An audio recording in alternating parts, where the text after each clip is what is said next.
ত্রয়োদশ জাতীয় সংসদ নির্বাচনে নির্বাচিত বিএনপির নেতৃত্বাধীন নতুন সরকার শপথ নিয়েছেন আজ। কক্সবাজারেও নিরঙ্কুশ জয় পেয়ে 4টি আসন থেকে সংসদে গেলেন বিএনপির 4 প্রার্থী।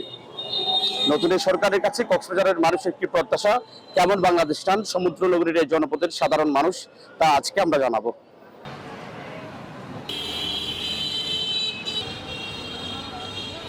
সালাউদ্দিন সাহেব মহোদয় যদি স্বরাষ্ট্রমন্ত্রী হয়, ওনার কাছে আমার সর্বপ্রথম একটা দাবি থাকবে যে দেশের আইন শৃঙ্খলা যাতে একটা রক্ষা হয়, বাতে যাতে শান্তিপূর্ণভাবে আমরা চলতে পারি মতো। নতুন সরকার আইতেছে, ওরা তো আজকে শপথ গ্রহণ করতেছে। আমরা আশা করি ওনার কাছে আমরা যেন ফেটে খাওয়া মানুষ ভালো করে চলতে পারি। আমি তো দেখি যে আমরা জিনিসপত্র চাল দাম এইসব সব কিছুর দাম বাড়ে গেছে। আমরা আশা করি যে দাম কমাই দিই। রোহিঙ্গা সমস্যা আমাদের প্রধান এটা হয়ে দাঁড়াচ্ছে কক্সবাজারের জন্য।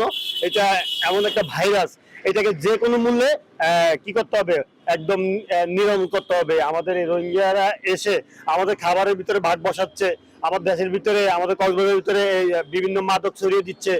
প্রতিনিয়ত চিন্তা হচ্ছে বিভিন্ন ডিস্ট্রিক্ট থেকে যারা নাগরিক আসে, বেড়াতে আসছে, টুরিস্ট আসতেছে, তারা প্রতিনিয়ত হয়রানি হচ্ছে, চিন্তা হচ্ছে।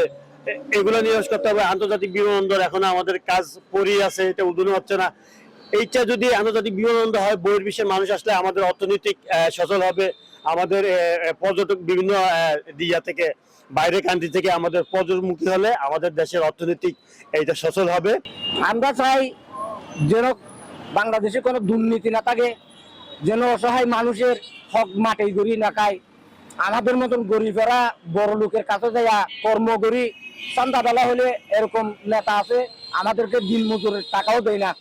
আমি চাই যে দেশের উন্নয়ন করার জন্য, দেশ যদি ভালো চলে আমি ভালো চলবো। চোর ডাকাত ছিনতাই হাজারে এগুলো সবগুলো বাতিল করতে হবে, ওদিকে একটু দৃষ্টি দিতে হবে। কক্সবাজারে আমরা একটা পাবলিক বিশ্ববিদ্যালয় চাচ্ছিলাম নতুন সরকার থেকে।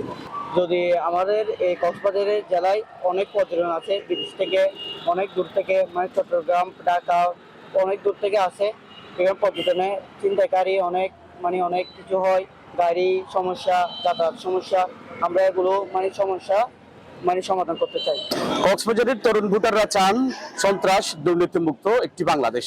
তবে যারা খেটে খাওয়া মানুষ তারা চান নিত্য প্রয়োজনীয় দ্রব্যমূল্য যেন তাদের ক্রয় ক্ষমতার ভেতরে থাকুক। তারেক হায়দার, ৭১, কক্সবাজার।